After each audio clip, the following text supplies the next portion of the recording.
Now in this tutorial I'm going to show you how I like to design borders and a few tricks that I've learned that have worked for me. First of all, on this quilt I have the body of the quilt and then I have one border around the outside. So it's easier for me if I have a visual clue of where that border is. And I could go in and put some push pins, but I can only put push pins on the part of the quilt in which the sew head could reach. So I could move my machine right here and put a push pin, and that's helpful because I know that's where the corner of the border is. But another way that I've found to be helpful is to just use a square, and there's a square pattern that I think is included with the AutoPilot. So I'm going to adjust the size of that using the keypad to represent the height and width of my quilt. And before I adjust those, I need to uncheck maintain ratio because it is going to not be a perfect square. It's going to be a rectangle like my quilt. So the height is 58 inches and the width is 46 inches. I'll say preview, and that represents nicely the body of my quilt. So I can move that to where my border actually is. And the way I do that is I move my needle. I'm going to zoom in a little bit so that you can see exactly what it is I'm doing. So I'm looking at my actual quilt and I can see where the corner of my border meets the body of my quilt. And then I can scoot that square using these little nudge buttons or picking it up, however you like to move it around, till that is in the right place. It represents nicely what I actually have on my screen. And so now I'm ready to build a border around the outside using that as a guide. So the first thing I want to do, I'll zoom in a little so you can see what I'm doing, is to adjust the size of my corner. I want it to fit nicely here in the corner. So I'm going to move it visually to where it looks like it should be about right. That'll move as I change its size because I'm going to change its size using the sew head. So I'll click on resize. This time I'll use the sew head. I'm bringing it in just about half an inch or maybe quarter of an inch visually to what I can see will look good on the border of my quilt. I don't want it to be all the way up the edge so that the binding covers the edge. And that's just a judgment call. You can decide how far in you want your border to start and how much blank area you want to be there between the edge and your binding. I'll touch start point and you'll see the pattern disappeared. And as I move my sew head out, I'm dragging it until it looks about the right distance from where my real border is. And then I'll say accept. I'm happy with where that is. Now, I don't know the distance between the top and the bottom or how tall this pattern is. I mean, I do. I actually can click on it and I can see that the height is 16.48 inches. But that's the height including this leg here because it's L-shaped. I want to know the height of just this part right here. So that's when I will use the ruler, which is a pretty handy tool. And you can use your sew head or your mouse or whatever you want. Click here, click down here, and I can see that the height of this pattern is about 5.58. So I'm going to remember that number. I'm going to just round it up to 5.6. I'm done with that tool. So this pattern here, I want to be 5.6 inches tall. I'm going to resize it using the keypad. I'll make its height 5.6. And this time I'm going to let the maintain ratio stay on. I'll preview that and I'll accept. These are going to look good together here in my quilt. Now, it actually looks a little bit bigger. I may not have clicked perfectly, but now I want to see how many repeats are going to fit between here and the next corner. So before I do that, it's a good idea to make one more corner. I'm going to copy this Here's one more corner. They should be about the same size unless my border is wildly different on the right than it is on the left. I want to rotate that one click. So I will open my rotate, and then when I say one click, I just mean one rotation 90 degrees to the right. Now it will fit in that corner there, and I'll say accept. Now I'm going to place it where I want it to be. And that looks nice. So now I can do one more repeat. And you can see here, these don't exactly fit. I'm short a little bit. So my choice is to do one more repeat and try to squish those in, but that would distort them a lot. Or one less repeat and then stretch them out, which that is what I think is the better choice.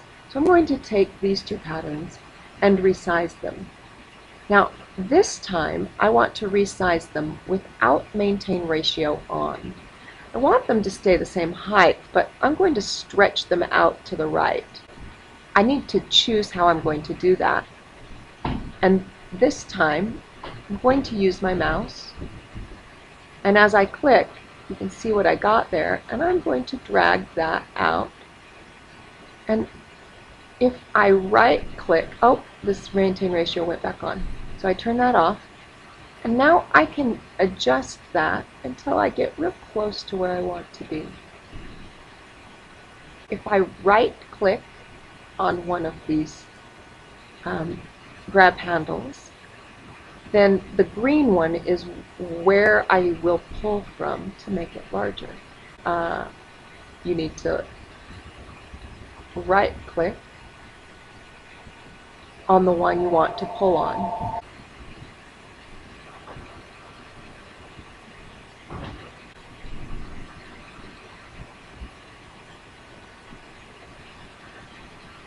When you like the way it fits, you just need to click accept. Now, this pattern here can be joined to this pattern here if you like to, so you can do the whole thing all as one. So I'm going to do that. This is my group icon. I'll select that.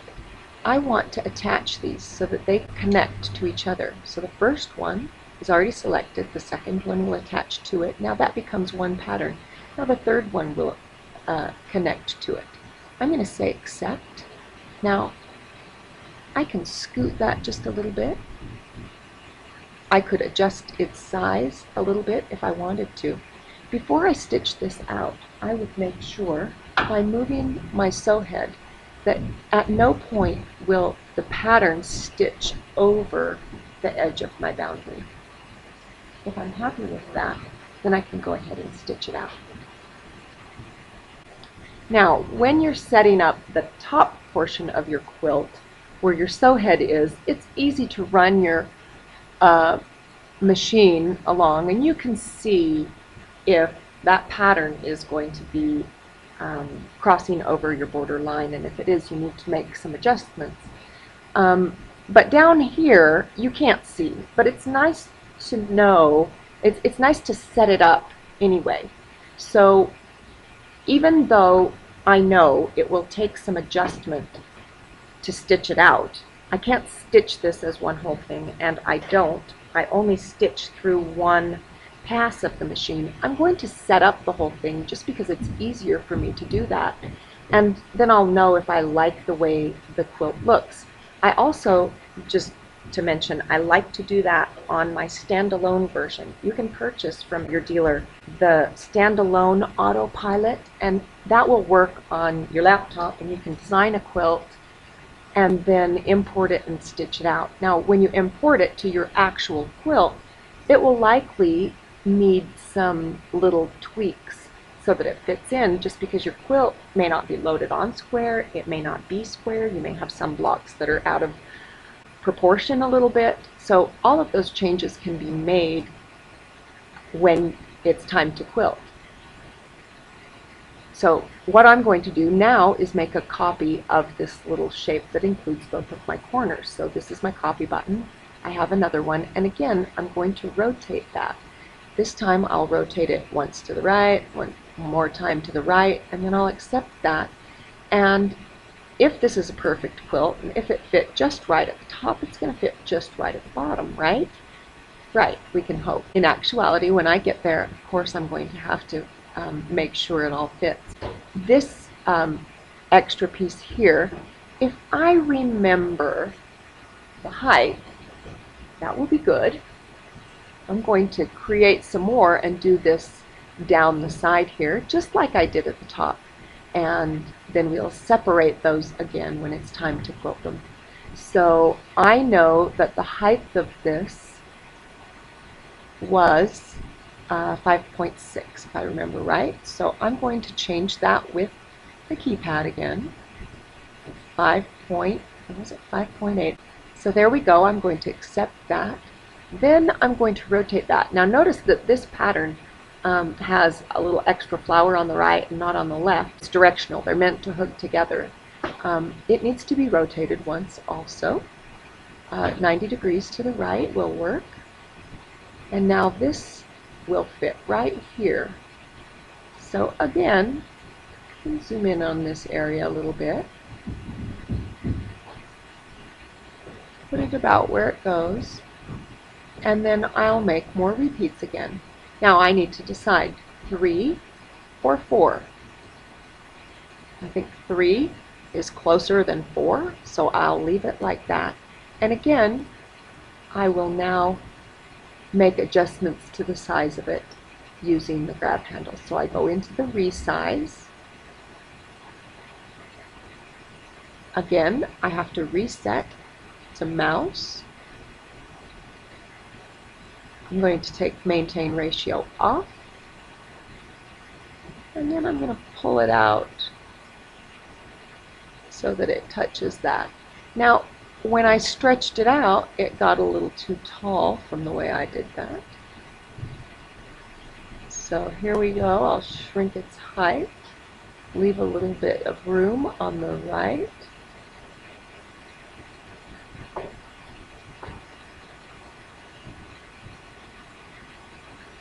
So there we go. So that's close, and close is good. When I actually stitch this out, I can't, this will be, there will be this top pass that includes those pieces there on the corner. But as I go down the side, I'm probably only able to reach about 1.5 repeats. So I've got to split my pattern somewhere. And I won't do that until it's time to actually stitch it, till I get there. I will also build the body of my quilt with its blocks and sashing. And I will finish each pass of this quilt before I move on to the next pass. If you stitch only the borders and then you come back to stitch the body of your quilt, you will likely have batting and fabric that have migrated, and it is likely to get tucks or puckers, and you don't want that. So I always finish quilting what is on one pass before I move on. But this is a borders tutorial, so I'm only focusing on the borders. So this part here, again, I'm going to copy. This time I'm going to rotate it for the other side. I'll accept that, and then pull that in here. Now this side, it starts at the pink triangle and works down. I like to quilt that way. This one, I want to start up here and quilt down, so I'm going to change the sew direction of this pattern. Now what I will do is stitch out the top and the blocks, roll the quilt forward, and then we'll come back and I'll show you how I would adjust for the second row. Now I have rolled forward. I've quilted what it shows in red. When something is finished quilting, it will turn red. I've repositioned so that my sew zone is over the area that is not sewn, and I want to stitch this border here. But you can see this border pattern, it does not lie within the boundaries of the quilt there. So I've got to do something to that pattern to get that to fit. So what I'm going to do is use my divide function. So that's this icon here, and I'm going to make this pattern be a pattern. Instead of 38 inches tall, I need to make it shorter. So I'm going to use divide, and then I'm going to come in here. I'm going to zoom in so that I can see better what will happen when I do this. And I'm thinking that this point right here on this quilt is a good place to divide the pattern. With my mouse, I'll place a little green dot here, and then I'll say preview, and I can see half of it will be dark green, which is one part of the pattern, and the other half will stay light green. I'm going to zoom out so you can see a little bit better. So I can easily stitch all of the dark green part, and then in the next pass I will stitch this next portion. So I'm going to accept that. Now here's one more little trick that is just very helpful, is I grab this pattern, and you know how I said I changed the direction so it would go from the top to the bottom? I did that for a reason. I can see very clearly with my sew head, and I'm moving it over to that point. Let me zoom in a little bit.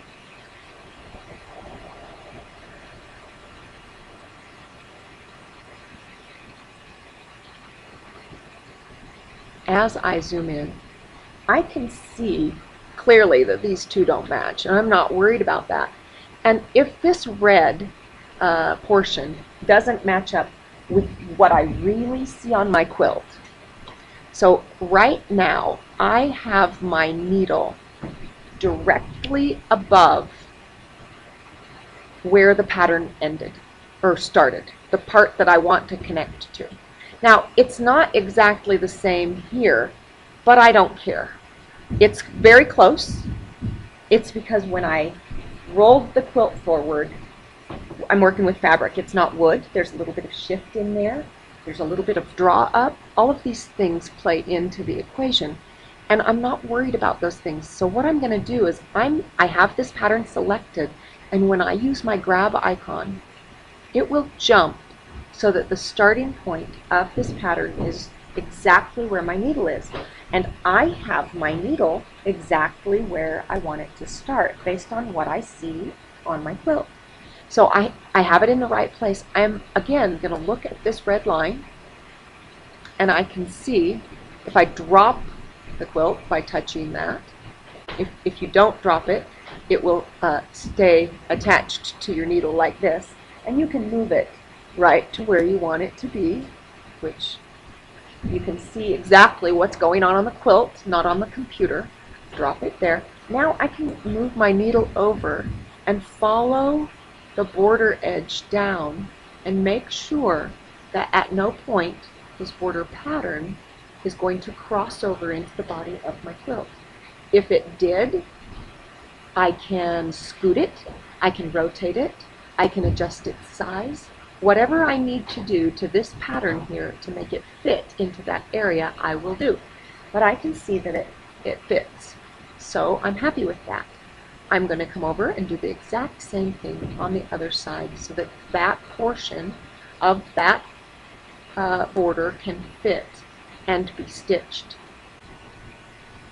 Alright, now you can see, darn, I realigned, I split my pattern here, I did all of these that are red, and this last little portion here, it's a little leftover part, doesn't exactly fit in with all of this. You can see it won't fit in the blue box. So I'm going to stitch this section and this section the same way I've been stitching the other ones. I'm going to hold it like this. I'm going to put my needle where it needs to be. I'm going to grab it, then I'm going to stitch it, and then I'm going to come back and do this very last section. Unfortunately, I can't do it all as one bit. So you stitch that, and then you come down and stitch the very last portion, and you'll be all the way around your border. Alright, now we're down to this very last section, and sometimes your quilt has shifted, your border doesn't line up exactly where it should be. That's just the nature of quilting, and so what you need to do is just fit your patterns in wherever they need to be manipulated a little bit. So this right here worked perfectly up at the top, but down here it may not work exactly the same when you look at your borders. You may have a wavy border there that you have to accommodate. So I'm going to ungroup those patterns. You can see that here's the corner,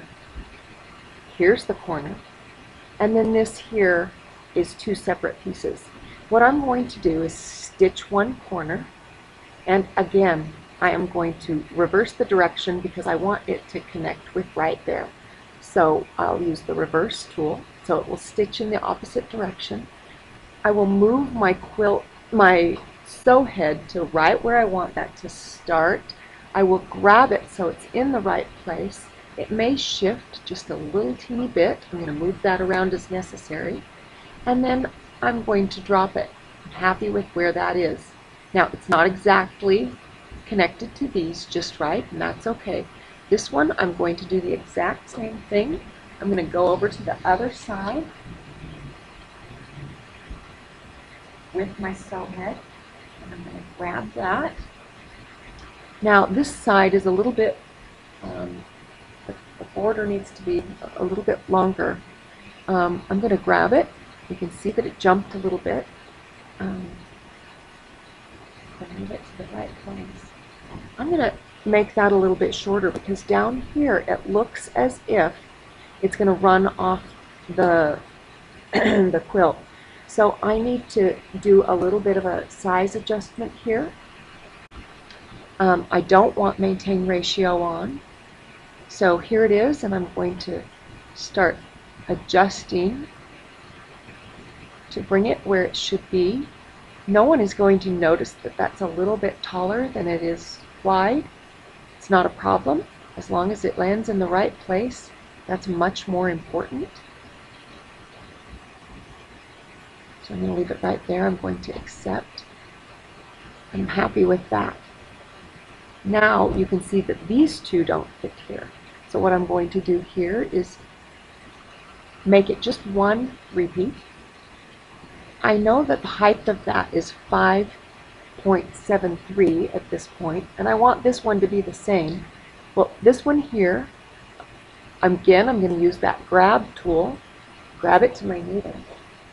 Once that is stitched, I will move this into line with it based on where that ends. And the very last piece,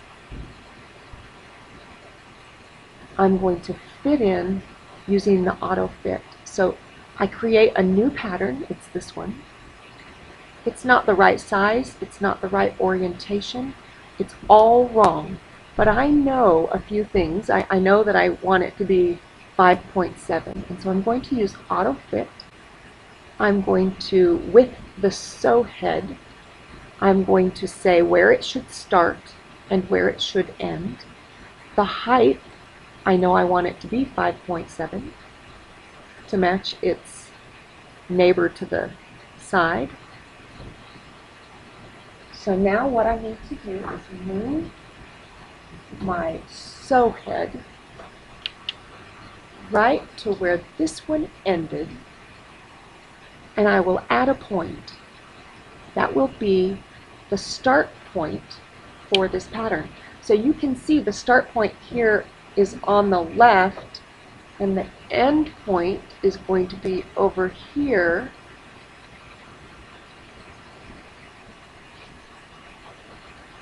I'm going to say add a point. You will see that it will flip the pattern over, make it the right height, and rotate it so that it fits into that one last place. I will say accept, and now I will stitch that, and I will have a border that fit together perfectly. Now, did it stay the same as it was? No, it didn't.